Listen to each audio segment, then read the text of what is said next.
We all crave a desire to know more, to not know nothing. We all crave a desire to have some modicum of control over our lives and not just be sort of battered about by the current of the world, which is what happened the first time I ever fainted in my life. I was 9 years old. I end up I'm nearing the end of this school day. It must be like 2 or 3 p.m. We would be constantly reciting words out loud over and over again the entire day long. And I'm like parched. My throat is completely dry. My mouth is dry. There's like no spit in my mouth anymore. And I start feeling like kind of dizzy, but I was in the middle of, and I start feeling sort of like kind of dizzy. But I'm getting in the middle of thirsty. I'm getting like a little dizzy. I started seeing black in the corners of my vision. And I was like, that's strange. This usually doesn't happen to me. And so I'm losing the thread. And I started seeing black in the corners of my vision. And I kept making mistakes. This usually doesn't happen to me. And I kept going back and trying to redo it. And I kept getting like more and more stuck. And at one point, I just stopped because I can't remember what comes next. And I'm racking my brain. And I close my eyes if I could just remember.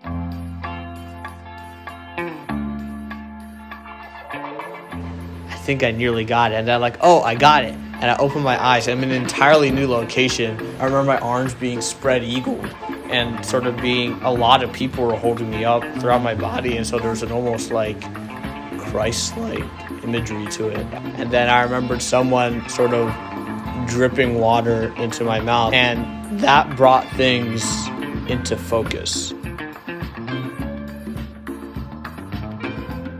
It was just such a relief, and it felt like it was literally bringing life back into me, from my mouth. It started going up my arms and down my legs. I could literally feel it flowing everywhere inside of me. Now I felt this sort of life-affirming power of having that thirst quenched, and it completely revitalized my mental.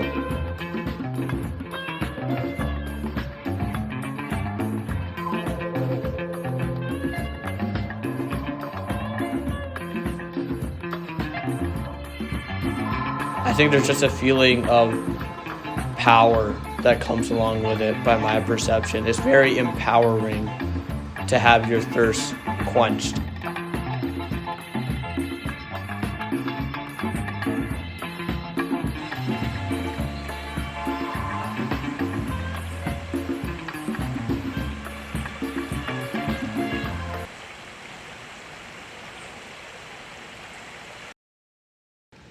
When I think of thirst, because when I think of thirst, I think of the desert.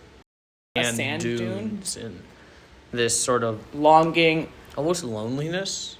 Feeling of longing, of devastation. That comes with thirst. When I'm thirsty, I don't know, there's just this I'm not even angry, or I'm just I can't think about anything else but trying to find something to drink.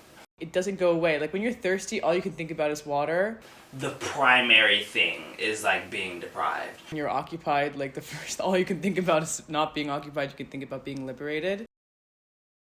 When you're thirsty, that's a type of primal need. Yeah, it's this very tangible and urgent need for something that you need and know you deserve. You feel it in your heart. You feel your body is curling in. You can feel your breathing just kind of slows down, and you just feel this overwhelming sense of paralysis.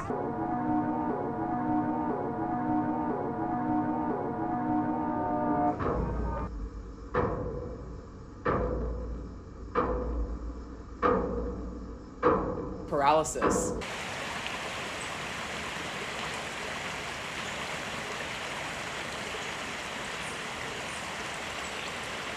لكن اللي كان يحصل انه كل ما الخصم تقدم واحتل مواقع جديده، كل ما اقترب من مواقع المي اكثر، فبالنتيجة إحنا صار إمكانية الحصول على الماء أصعب.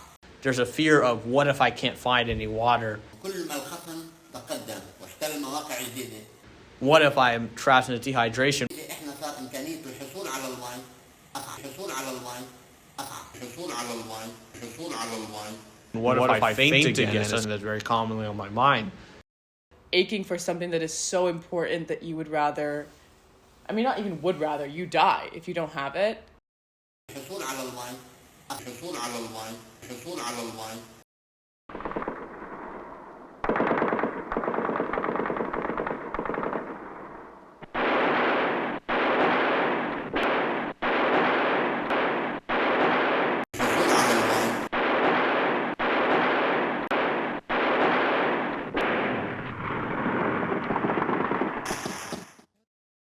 First, I think about like water in the way that it means to people spiritually. So many religions like focus so much of their, I don't know, like pilgrimage practices or like, you know, whatnot around like water and like bodies of water.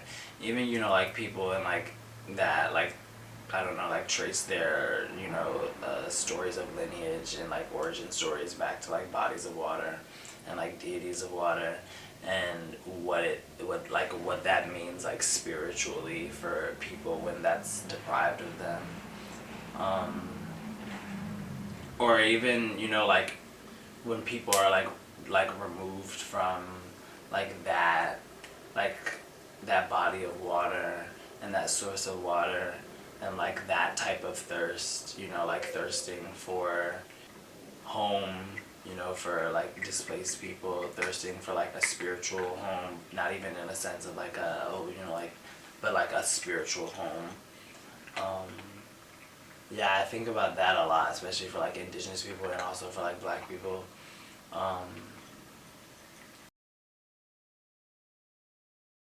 The restriction of access to water, it doesn't actually break liberation, it doesn't break resistance. People are resilient. When you process that you're thirsty, you still have the ability to be aware that you are thirsty, right? The ability to even know that you're alive. If you can feel thirsty, you can feel that you're still fighting for liberation, you're still fighting to be alive. You feel this pain of being thirsty, like we have to keep fighting, we have to keep going. على المي لأعب ببرميل المي وأنا جاي من الساعة 1 للساعة 9 بالنهار. لعبيت البرميل وإجيت وأنا جاي قنصوني بإيدي، صارت تنزف إيدي دم والبرميل على راسي، صارت تنزف إيدي دم والبرميل على راسي، عشان إلي من الساعة 9 بدي أشرب أولاد ما كبيته. كمان كانت المرأة توقع ولا تنجرح تصاب اجرى بإيدها ببطنها تلاقيها تضلها محتفظة بسطل المي. ما كبيته. ليش تقول بدي أشرب أولادي؟ ما كبيته. إجوا أخذوه عن راسي الفدائية والدم عم بنزف من إيدي. يعني كثير ناس تلاقيهم ميتين مستشهدات نسوان والقلن متعبطين فيه والقلن متعبطين فيه. يحاصرني عطشي يحاصرني عطشي غير أني أعثر أقصى الصخور وأشرب وتمتد كفي إلى كل كوكب وأشرب من كل جرح تعذب ورغم الدم المتكوم في طريقي إلى الماء أذهب للماء أذهب للماء أذهب للماء أذهب. I think if I was to feel thirst or feel quenched or I imagine it, I feel like it wouldn't even come through like me drinking from a cup of water. I feel like it would come through like rain or like this huge showing of water or like ripples in a lake or something like that. Like there's like a body of water, I feel like, versus just an individual.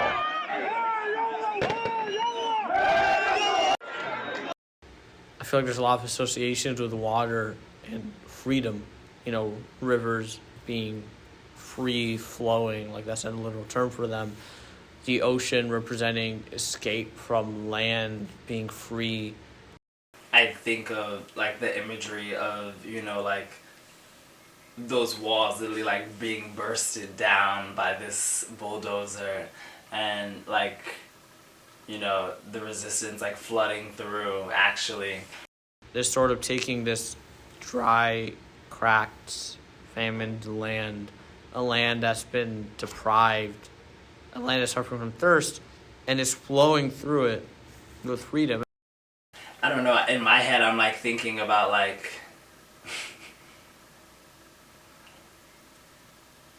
no, but like I'm thinking about like what, like how we conceptualize like waves of refugees, you know, and like you know how these white supremacists always want to frame like from the river to the sea as like this like call for genocide, but like a flood of, you know, like indigenous Palestinians, you know, like back to their homes, like from the river to the sea, from the river to the sea. A flood is something that's uncontrollable, it's divine, it's done through the earth, and I feel like that type of spiritual empowerment, that kind of like the feeling that there is somebody divine with you, something greater than human, something greater than settlers, something greater than their occupational power, something greater than their military, something that goes beyond human abilities.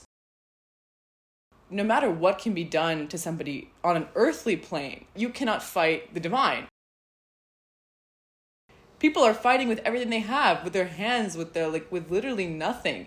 And it's like, that's so powerful, the imagery of like a flood as something natural, because it's like, without anything, you still want to resist. Like the way that like floods like overwhelm these like walls, and you know, like in a lot of ways, you know, like these walls that are constructed, you know, like they're to protect some, they're also to, you know, like fortify against nature, but like nature, like the nature can overwhelm, you know, regardless of how, you know, like high like man tries to stack these walls.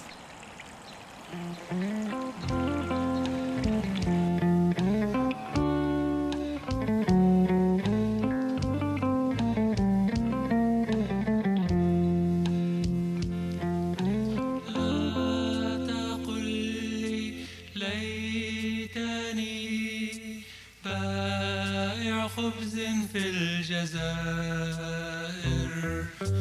لا تقل لي ليتني بائع خبز في الجزائر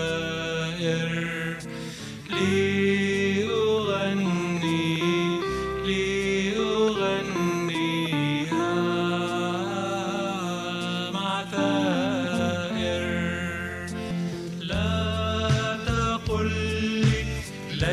ليتني عامل مقهى في هبانا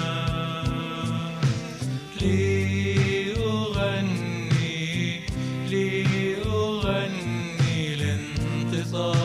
الانتصارات الحزانة.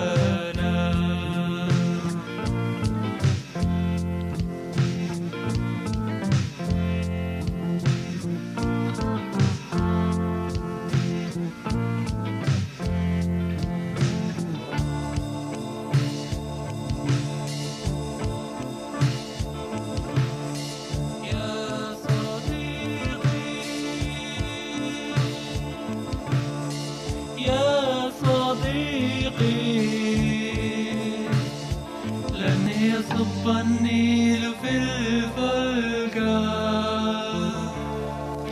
ولا الكونغو ولا الأردن في نهر الفرات.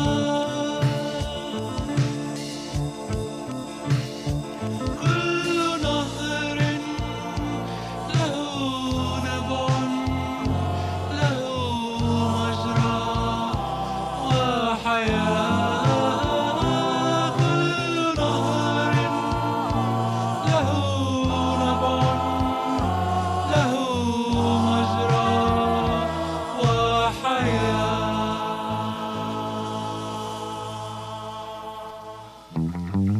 لا تقل لي ليتني بائع خبز في الجزائر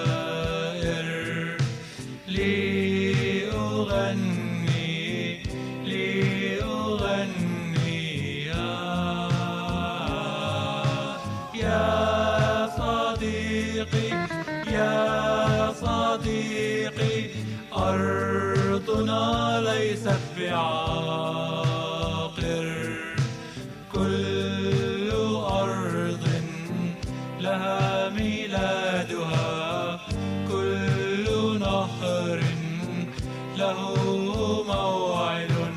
موعد مع